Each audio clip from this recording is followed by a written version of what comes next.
बिस्मिल्लाहिर्रहमानिर्रहीम। आज का हमारा टॉपिक है पार्ट्स ऑफ सर्कल। बहुत ही इंपॉर्टेंट और मुख्तसर टॉपिक है। मोस्टली कॉम्पिटिटिव एग्जाम में इस तरह के क्वेश्चन आ जाते हैं। रेडियस किसको कहा जाता है, कॉर्ड किसको कहा जाता है, टेंजेंट किसको कहा जाता है। आज हम इन तमाम पार्ट्स को वन बाय वन डिस्कस करेंगे। पार्ट्स में जो सबसे पहला और इम्पॉर्टेंट पार्ट है वो है सर्कल। किसी भी सर्कल में एक सेंटर होता है। सेंटर से लेके बाउंड्री वॉल तक का डिस्टेंस हमेशा सेम होता है। अगर हम यहाँ से लेके यहाँ तक का डिस्टेंस मेजर करें या फिर यहाँ से यहाँ तक, ये सेम होता है। इसको सी से डिनोट किया जाता है, सेंटर। और दूसरे नंबर पे है रेडियस।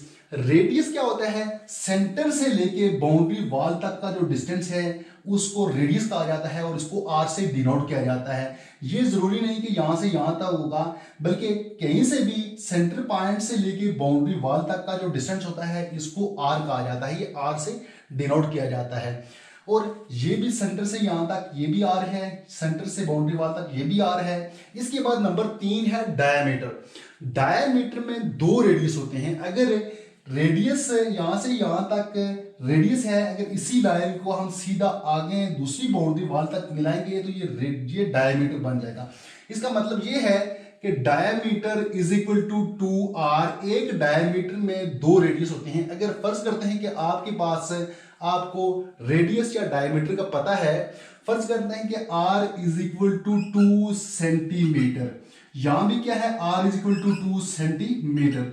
तो हमारे पास हमें रेडियस का पता है तो डायमीटर हम ऑटोमेटिकली निकाल लेंगे। Diameter is equal to 2 into r की जगह हम 2 लिख देंगे।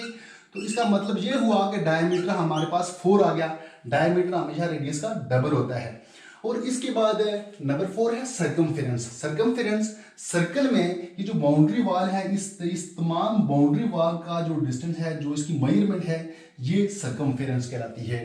कॉर्ड किसको कहा जाता है, कार्ड जब एक स्ट्रेट लाइन किसी एक बाउंड्री वॉल को यहां से गुजरते हुए दूसरी बाउंड्री वॉल तक टच करेगी, इस स्ट्रेट लाइन को हम कार्ड कहेंगे।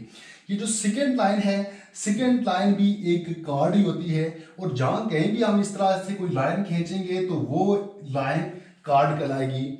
उसके बाद है टेंजेंट। जब कोई स्ट्रेट लाइन सर्कल को बाहर से इस तरह टच करते हुए गुजर जाएगी ताकि वो अंदर ना आए, सर्कल के अंदर ना आए, सिर्फ बाउंड्री को टच करते हुए गुजरेगी, उसको हम कहेंगे टेंजेंट टू द सर्कल। और इसी तरह आर्क किसको कहा जाता है, आर्क जो हमारा सर्कमफेरेंस है, इसको कहीं से भी हम कट करेंगे, एक टुकड़ा लेंगे तो ये आर्क कहलाएगी। यहां से यहां तक या फिर यहां से यहां तक, ये तमाम चीजें क्या है, ये आर्क है।